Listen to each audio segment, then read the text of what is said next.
김흥부의 망한 인생. 나는 오늘 지옥 같던 인연의 그림자를 뒤로하고 출소했다.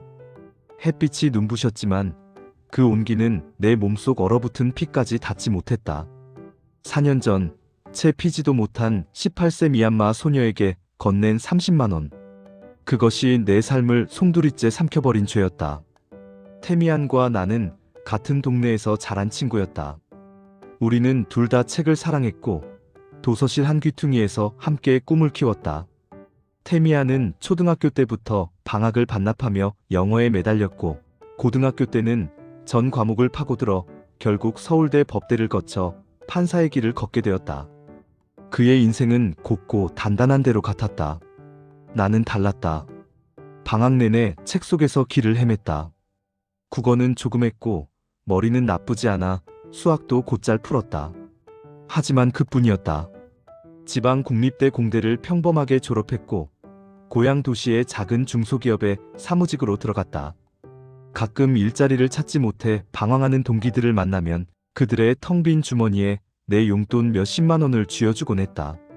나처럼, 아니, 나보다 더 나락으로 떨어지지 않기를 바라는 알량한 동정심이었다. 시간은 누구에게나 공평하다 했지만 내게는 무참했다. 어느새 32. 낡은 사무실 의자에 앉아 중소기업의 고루한 일상을 견디고 있었다. 공장 한편에서는 한국말이 서툰 미얀마 여성들이 기계 소음에 섞여 일했다. 어느 날 야근 중 시원한 물 한 잔 마시러 구내식당에 들렀다. 낯익은 얼굴, 미얀마 여성 근로자 니노라 씨가 쭈그리고 앉아 작은 컵라면을 먹고 있었다. 첫 월급 전이라 돈을 아껴야 한다고 했다. 그 말에 어릴 적 나를 스치고 지나간 가난의 잔상이 아려왔다. 나는 사무실로 돌아가 편지 봉투에 5만 원짜리 6장을 넣었다. 그리곤 니노라 씨 옆에 앉아 마치 그녀의 주머니에 넣어주는 것처럼 봉투를 건넸다.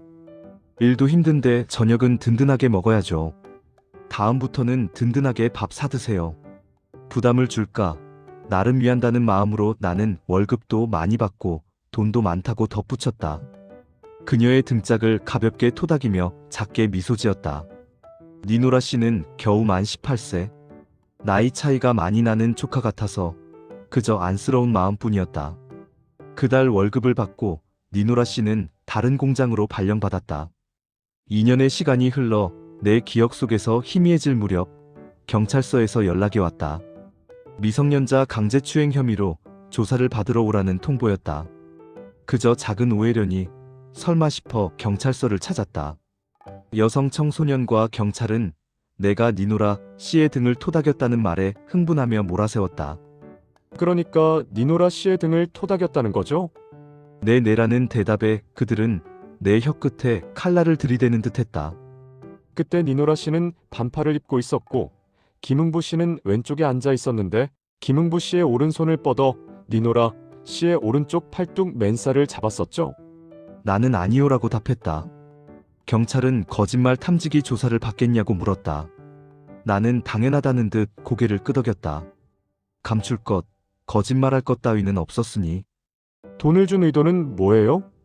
그냥 내 조카같이 귀여워서 그랬습니다. 나의 진실은 그들의 귀에는 닿지 않는 메아리였다. 경찰 조사를 마치고 터벅터벅 집으로 돌아왔을 때 주체할 수 없는 눈물이 쏟아졌다. 인간으로서 그럴 수가 있나? 내가 도움을 준 사람이 나를 향해 칼날을 겨누다니. 배신감과 슬픔에 잠겨 밤마다 술을 들이켰다. 낮에는 답답한 마음에 물을 미친 듯이 마셔댔다. 지방경찰청에서 거짓말 탐지기 조사를 받았다. 보통 30분이면 끝난다던 조사는 무려 1시간 30분 동안 이어졌다. 결과는 거짓. 나중에 알았다. 전날 밤 마신 술과 낮에 들이켠 물이 결과를 왜곡시켰다는 것을. 나의 절규는 과학적으로도 거짓이 되어 검찰로 송치되었다. 내 인생은 마치 거대한 블랙홀에 빨려 들어가는 것 같았다. 검사는 사안이 가볍다며 형사조정위원회를 열어주었다. 합의금을 조정하여 기소유예로 종결될 수도 있다고 했다. 위원회에서 전화가 왔다. 합의금을 얼마 줄 수 있습니까? 나는 200만 원이요라고 답했다. 등을 2번 가볍게 토닥인 대가로는 충분하다고 생각했다. 동시에 미성년자 성추행으로 전과가 생기면 10년간 국제결혼이 불가능하다는 사실에 충격받았다. 서둘러 국제결혼 업체를 통해 미얀마 여성과 결혼을 추진했다. 화면 속 여자들은 20살 김혜수, 구혜선보다도 예뻤다. 그러나 모두 사기였다. 5,200만 원. 내 피 같은 돈이 송두리째 사라졌다. 형사조정위원회는 단 한 번의 전화 후 4개월 동안 침묵했고 결국 사건은 재판으로 넘어갔다. 우리나라는 꽃뱀의 이익을 최우선하는 경향이 있었다. 법정에서 직접 대질 신문하면 그녀의 모순된 진술을 바로잡을 수 있을 것이라 믿었지만 꽃뱀은 따로 증언했고 나는 법정 밖에서 헤드폰으로 그녀의 거짓말을 듣는 수밖에 없었다. 2번의 국제결혼 사기로 5,200만 원을 잃고 남은 돈은 고작 1,500만 원. 을 위해 고소인 변호사에게 연락했다. 1,500만 원으로 합의가 안 될까요? 돌아온 대답은 냉정했다. 그렇게 터무니없이 적은 금액으로는 안 됩니다. 그들의 눈은 1억 원을 바라는 듯했다. 등 한 번 두드린 죄로 1억 원을 내놓으라니 내 세상은 온통 뒤집어졌다. 검사의 구형이 있었다. 30만 원을 준 것이 명백한 성추행 유죄의 증거가 되었고 그 후 돈으로 무마하려 했다는 괘씸죄가 더해져 징역 3년을 구형받았다. 초범이었고 성추행이라 불린 행위 또한 경미했다. 설마 실형이 떨어질까? 그러나 판사는 징역 2년의 실형을 선고했다. 나는 곧바로 법정에서 구속되었고 구치소로 그리고 교도소로 끌려갔다. 항소심에서도 2년형은 그대로 유지되었고 성범죄자는 모범수 감형조차 없었다. 억울함에 몸부림치며 꼬박 2년을 독방에서 보냈다. 교도소 안에서 나는 후회 대신 질문을 던졌다. 무엇 때문에 30만 원을 건네 범죄의 표적이 되었을까?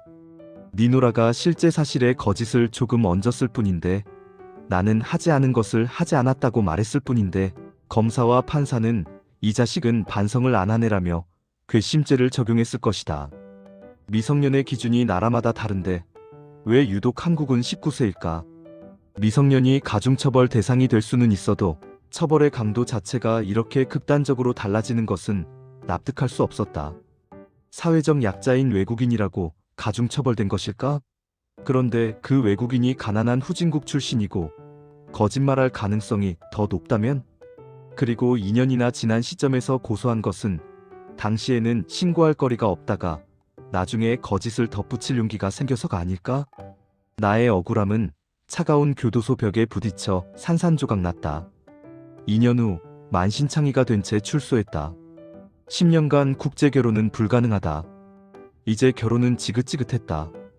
오직 돈을 모아 노후를 준비하는 일만이 남았다. 그렇게 10년 동안 이를 악물고 일해서 경기도 외곽의 2억짜리 24평 아파트를 겨우 장만했다. 나의 40대는 희망 대신 죽어라 일하는 그림자로 채워졌다. 44, 다시 국제결혼이 가능해졌다. 하지만 나이도 지친 마음도 이미 노쇠했다. 그래도 가족이라는 미련을 버리지 못해 라오스 여성과 국제결혼을 시도했다. 지참금 5,000달러를 건네고 몇 달 후 그녀는 한글 시험에 통과해 한국으로 입국했다. 그리고 3개월 뒤 마치 연극이 끝난 배우처럼 모국인 라오스로 돌아가 버렸다. 애초부터 사기였을까? 아니면 이 차가운 땅에 적응하지 못하고 도망친 것일까? 외국인 신부가 한국에 발을 들이면 향후 5년간 국제결혼을 할 수 없다. 5년. 또 5년이라는 절망이 내 앞을 가로막았다. 돈을 그렇게나 많이 줬는데? 가난한 후진국 국민들은 돈을 줘도 고마움을 모르는 것 같다는 씁쓸한 확신만이 남았다. 45, 새터민 결혼정보업체에 눈이 갔다. 330만 원을 내고 몇 번의 만남을 가졌다. 모두 시간만 때우는 아르바이트생들 같았다. 이 업체는 사기구나. 다른 업체를 택했지만 결과는 마찬가지였다. 탈북 여성은 동남아 여성보다 말이 통할 것이라 생각했다. 한 탈북자 형님의 소개로 35살 정희연이라는 여성을 만났다. 10살 차이가 났고 제법 예뻤다. 6개월간 교제 끝에 결혼식을 올리고 살림을 차렸다.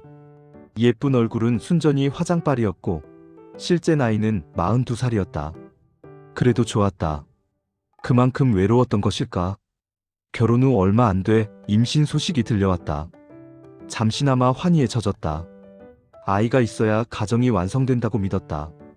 아내는 나에게 가진 돈을 모두 자신의 통장에 넣으라고 했다.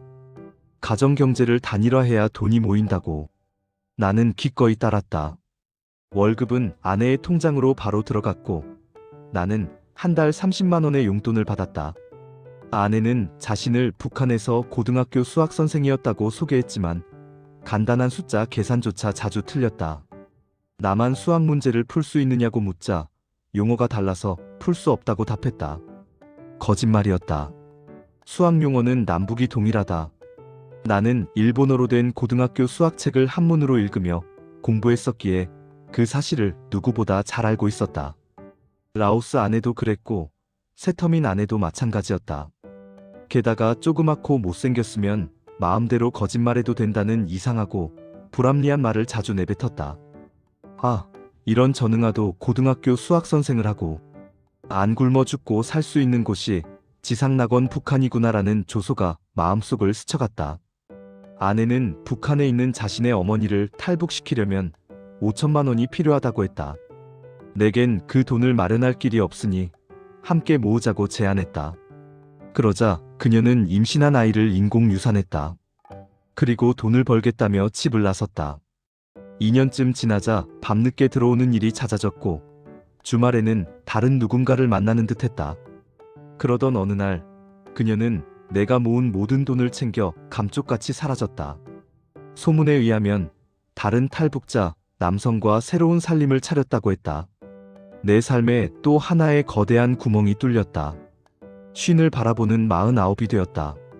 다시 국제결혼을 할 수 있는 시기가 왔지만 이제는 나이도 많고 결혼이라는 이름의 지옥은 지긋지긋했다. 그 무렵 취미로 소설을 쓴다는 태미안에게 오랜만에 연락이 왔다. 몇 년 만에 만난 우리는 옛 이야기를 나누었다. 태미안은 강남 빌딩 몇 채를 가진 집안의 외동딸과 결혼했고 그분은 모두 그의 것이 되었다고 했다. 판사 출신 변호사로서 매년 수십억을 벌면서도 빌딩 월세를 모두 기부하며 살고 있다고 했다. 나는 거듭되는 결혼 사기로 빈털터리가 된 내 처지를 담담히 말했다. 지금 와서 후회되는 것은 중고등학교와 대학교 10년 동안 공부를 더 열심히 해서 안정된 중견기업에 들어간 다음 평범한 한국 여자와 결혼했더라면 내가 겪었던 이 모든 고통을 겪지 않았을 것이라는 점이었다. 태미아는 눈빛이 흔들리지 않았다. 나는 말이야, 중학교 입학하면서 이런 각오를 했어. 내가 어떻게 사느냐에 따라 나, 미래의 아내, 우리 부부에게서 태어날 아이 3명, 부모님의 노 이렇게 7명의 미래가 나에게 달려있다고 생각하고 죽기 살기로 공부를 했지. 나는 힘없이 웃었다. 그랬구나. 나도 열심히 살았던 것 같은데 너처럼 치열하지는 않았어. 태미아는 사람들에게 교훈이 되는 소설을 써보려 한다고 했다. 내가 생각하는 인생 나락으로 떨어지지 않기 위해 하지 말아야 할 것들이 있어. 1. 음주운전 2. 마약 3. 도박 4. 상습 음주. 김응부, 내가 추가하고 싶은 내용은 없니? 나는 텅 빈 눈으로 허공을 응시했다. 2가지가 더 있는데 내 생각에는 가난한 후진국에서 온 사람을 경계하는 거야.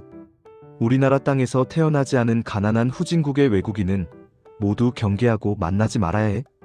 그리고 남에게 절대 돈을 퍼주면 안 돼.